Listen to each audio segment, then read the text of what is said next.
बिस्मिल्लाहिर्रहमानिर्रहीम। अस्सलामुअलैकुम नाजरीन, इस चैनल को ज़रूर सब्सक्राइब कीजिएगा। खान साहब की कमिटमेंट। एक हवाई जहाज़ में एक पठान सफ़र कर रहे थे कि इतने में सीट का दावेदार आ गया, लेकिन पठान साहब वहाँ से नहीं उठे। एयर होस्टेस ने बहुत मिन्नत की, लेकिन पठान साहब नहीं माने। पठान ने कहा, पठान का ज़बान है, हम अपना फ़ैसला नहीं बदलेगा। तभी एक आदमी आया और पठान के कान में कुछ बोला, तो पठान साहब उठकर अगली सीट पर बैठ गए। सब लोग हैरान रह गए और आदमी से पूछने लगे कि उसने ऐसा पठान के कान में क्या कहा जो पठान मान गया।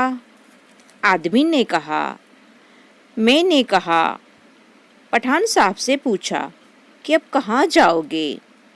पठान साहब ने कहा, दुबई जाऊंगा। तो मैंने पठान से कहा, दुबई की सीट अगली है, ये अमेरिका की सीट है।